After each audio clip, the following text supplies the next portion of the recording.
Mom, we talked about the fact that um, the girls and the rest of your kids really love hearing about the stories about when you grew up and life on the farm in West Union. But you know, those things they forget or those memories get lost, and we want to make sure that they don't get lost, so that the grandkids and the great grandkids can all share those memories. They can all share in that legacy because it really is about your legacy and what happened when you were a kid to make you you. And so today we're going to talk about some of those things that you've shared with us that we don't want to forget. And one of the first things that I'd like to have you share with us is the early years of growing up on the farm. What that was like, maybe what you played, or did you have to do chores when you were a kid? What was that like? So, whatever you'd like to share about with that. Um, my earliest memories on the farm are when I was probably 5 years old, and not yet, of course, in school, but the fact that I was the only daughter, and Pop said, she's not working outdoors on the farm. Mother did, but I never did. And my job was I took care of as I grew up, and by 11 I could cook. And I did the cooking, and Mom would start me out and I'd cook. And she knew that every time she and Pop had to go to, went off. That's not what I wanted.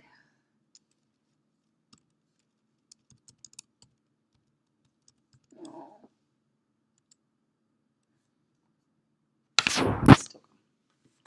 Go ahead. We had a minor little technical glitch, but we should be fine. Every time, by the time I was 11, I could clean house and everything. And so every time they'd go to town, Mom knew that when she came home, the house was thoroughly cleaned. And I always did that. But one of my jobs was to take care of the garden in the summertime. And we had a huge garden. So I'd help take care of the garden. And my main job that I didn't like was I had to gather the eggs, because I had to get under those chickens to pick up the eggs. And as far as play was concerned, wintertime was no problem. But in the summertime, we did a lot of just easy playing together. Pop would make us homemade toys, and we'd use those in play. And my little brother and I used to join together. I, being the only girl, he'd play house with me. And he'd wheel the little doll buggy around for me, and we'd play house.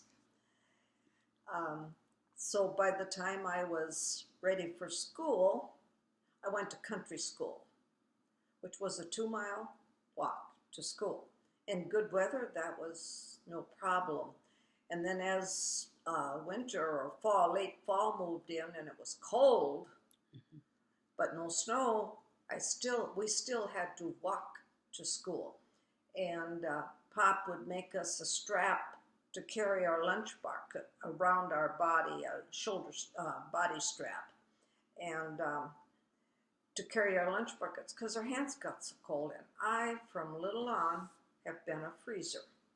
So when I'd get to school, the teacher worried silly, but because she couldn't get me warmed up. But then when we got the snow, Pop would take us in the sleigh. And by that time, the little lake that we went on in the wintertime, when it was safe to go on, he'd take us across and cut a lot of miles off in that time. But otherwise, we walked to school. And then there was, like in the wintertime, the sleigh rides. Tell me a little bit about school when you started, what the teacher told you. I remember a story about that, about the language. Well, when um, before I started school, Carl, my oldest brother, was not doing well in school. And he was a bit older than I. And the teacher came out to our farm and told my parents that we would have to speak English in the house. We spoke German until that time. I was 5 when we changed from German to English at home. And then, because Carl was not getting it, he couldn't catch it in school. So I was 5, and I can remember coming in the house, and in German said I couldn't talk German anymore. How did you say it? What is it in German? Ich cannot spreche Deutsch nicht mehr. And that was the last thing I remember about that. But we picked up English very quickly. And one thing I remember about going to school, we always had homework. And Mom, with a 3rd grade education, would sit and do homework with us. She learned the math, she learned everything. And actually, by the time we were about through school, she was ready to do the farm account work. She took care of all that. And she was a smart lady. She adapted to all that, but she always kept her cute little German accent. And which is something I will always remember, because it wasn't these and those, it was dees and does. But anyway, she was a very intelligent lady, and she learned to do all that. She picked it up as Pop would work around the table with us on homework. She sat in on it, and she learned it all. So, and that was really quite an accomplishment for her. And of course, then there were the threshing days. And this is, one farmer owned the threshing machine, and we were all in a circle. So he'd go from one farm, do it there, and then the farmers would follow, all in the circle. They would follow. It was always the same farmers, and go from farm to farm and do the threshing. Well, it was exciting because 3 o'clock on that morning, Mom was out getting the chickens, killing the chickens and cleaning them, and I fried the chickens. That was my part. And Mom would make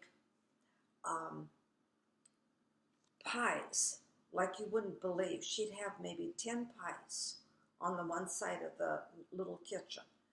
And how she accomplished it all, I will never know. But the farmers all liked to get to our farm because they knew that Mom would put everything out she could for their noon meal. And then in the afternoon, about 4 o'clock, she'd have a whole big pan, a dish pan of raised donuts.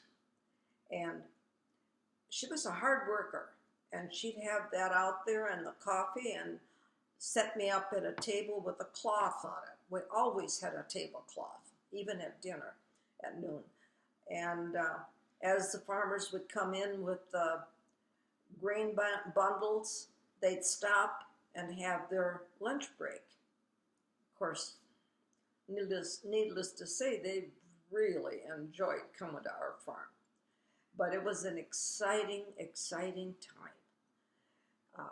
But I'll always remember how she put the food out. At noon, had to have a white tablecloth on the table, and these farmers, when they washed up outside, only washed probably 4 inches above their wrist. The rest was not washed. And everywhere they sat at the table, we saw where they rested their arms because it was black. And but that's okay. They had to have a white tablecloth. And so anyway, that was exciting. And filling corn silo was exciting. But that was quite different although the food was the same. You know, the farmers went around and had a threshing crew. It was their circle. And filling silo was the same thing. They'd bring the bundles of corn in, and the machine ground it up and blew it into the silo, and Carl and Butch would cover their nose and mouth and cover their heads, and they had to tramp the silage down in the silo as it came in. And it was a lot of hard. We worked hard on the farm. And then, of course, at Christmas time, we had such a good time because, you know, the bobsled was a big thing in our life.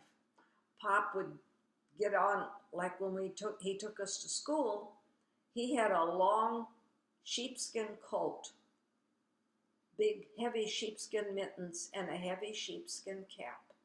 And he wore that because he had to stand there and drive the team. Well, on Christmas, we used to have Christmas Eve at midnight. And we'd all bundle up and they'd put us in the bobsled, cover us up, head and all. We never knew. But they had a kerosene lantern was their light. And they would drive with the bobsled and horses to West Union, which was 5 miles, and go to midnight mass. Then eventually that grew into 5 o'clock in the morning, thinking maybe it was easier for the farmers to get in. I don't know that it was pitch black out, but whether it made a lot of difference, I don't know. But I can still see Mom and Pop sitting up on the seat in the front of the bobsled, Mom holding the lantern and Pop driving. That's how we got to church at Christmas. Did you do that every Sunday when you went to church in the winter? Quite a bit until we you got a road that might be plowed a little bit. But there were a lot of times we couldn't get through, so then it was horses. Did the other farmers have the bobsleds as well? Yes, they were. When they got to church, they were all tied. The horses were tied up, all in a line, you know, and waiting for us to get done. And that's the way we went to church. Tell us about Christmas celebrations at your house, like decorating or a tree or gifts, or what did you guys do about that? We had a friend who would go up north deer hunting, and at that time he was allowed to cut an evergreen, and he did for whoever wanted one for a Christmas tree, and he'd bring our evergreen home, and we'd have a live Christmas tree. And actually, it's hard to believe, but we had candles on our Christmas tree that we would light. It was only a momentary thing that we would light the candles and, of course, admire our tree.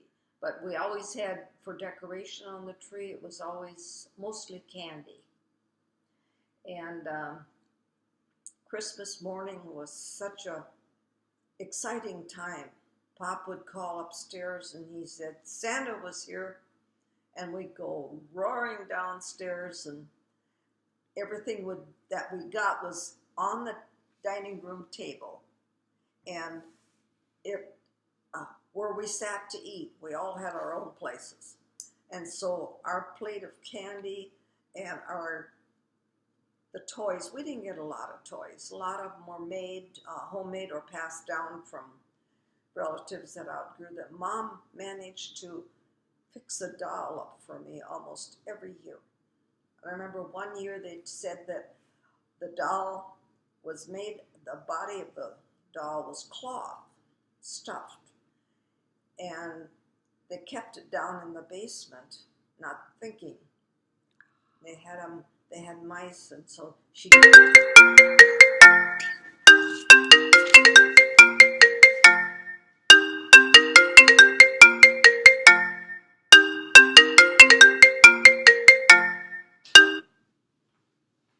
Sorry, that was a little interruption. My phone, I forgot. Okay, and then anyway, she redid the doll, so I got my doll for Christmas. But and we get a game here and there, and we played them to death because we loved the games. And but our Christmases weren't anything like they are now. They were very much handmade. Mm-hmm. But I can remember lighting those candles with the bucket of water sitting nearby, and then we'd run outside and look at it through the window because we wanted to see it both ways. And Christmases were very special. They worked hard to make Christmas for us, and we worked hard to get to Christmas church. That was our big thing. And in the wintertime, for outdoor entertainment, Butch and I, we were like two peas in a pod. We were always terribly close. And we would go skiing, cross-country skiing, and we'd ski until our legs nearly fell off because we didn't want to quit. And then Pop would test the ice on the little lake, on Kuntz Lake. And when we were allowed to go out on the lake and skate, luckily, I don't know how they did it, but I got a secondhand pair of shoe skates. We both had skates. And we'd go out and skate until we'd see him wave us home because it wasn't that far from the house.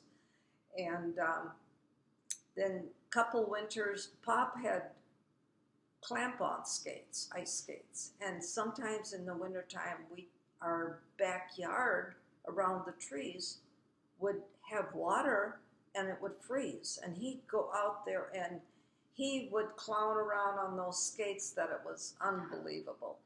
And we absolutely loved that. But sometimes when we went skiing, we'd get caught in snow. I mean, not a blizzard, but it was snow heavily. And he would watch for us, worried that we weren't going to get home or see our way home. But we always made it. I love skiing. To this day, I would love to skate and ski. I knew skating would kill me, but skiing, maybe. But that was our wintertime fun. How did you get the skis? Did you make them or did you buy them? Or? They meant everything was secondhand or hand-me-down. So our skis were hand-me-down, but our skates were always secondhand. They always managed to get us skates. But because to them, what they could get for the kids was important. But we were all poor. It was a very poor neighborhood. The neighbors were all poor. But you didn't know you were poor, did you? No, we didn't. And Sunday afternoons, after the ice was safe, all the kids in the neighborhood would come. Of course, that little lake was central. And all the kids would come out and we'd have a big day on the lake, skating all the time. And we had more fun. And Butch could skate like the wind. And we had a lot of fun doing that. But when we'd watch for Pop when we figured it was getting that time of day, wave us home. And then we had to go home. So, what do you miss when you left the farm? What did you miss the most about that lifestyle? I miss the closeness that a family gets when you live on a farm and you make do with what you can. And the war years were rough, but we made them. I mean, everybody pitched in, and we did also. And of course, we went through all the days of rationing. Oh, tell me about that. Well, we could only buy X number of tires through a length of time, but we would get bags of cereal to help feed our family. It wasn't like cereal you get now. It was in a bag, in a burlap bag. But that's what they gave us. They gave us canned goods, and we were on what they called relief. Mm-hmm. because the farmers could bring in the meat and the milk and the eggs, period. Mm-hmm. We did live a lot on that. But, and of course, then uh, my brothers went to the service, which was terribly hard on my dad. Pop said, here on Pearl Harbor, here he sat with 3 sons. And yeah, Carl and Butch went into the service, but the war ended before they went over. And then Butch came, after Alfred died in 1945, Butch could come home and help on the farm because I, being the only daughter, they did not count me as a farm worker. And so Butch came home. Mm-hmm. And yeah, the war years were rough because there were a lot of things you couldn't get, but nobody could. We were all in the same thing.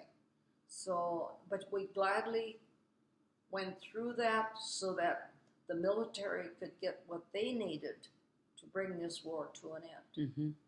So, but I remember a lot about that war. I think that missing the closeness, I really understand, why then your family was so close over all the years, because you went through those kinds of times together. Yes, we did. Yeah. And the school I went to was a little wooden schoolhouse, but when I was in probably 3rd or 4th grade, they built a new school, and Pop was in on that. They had the workers and what did they call them? WPA. Mm-hmm. And he helped build that school too. And it was, in our day, was really nice. We thought that we were really gifted. We had that new school. But of course, none of those things are there anymore. They're all gone. Mm-hmm. But I had one teacher only we didn't have kindergarten, but from 1st through 8th grade, Mrs. Norlinger was my teacher. I had her all the way through. Good thing you liked her. I loved her. You couldn't help but love her. She was a wonderful teacher. And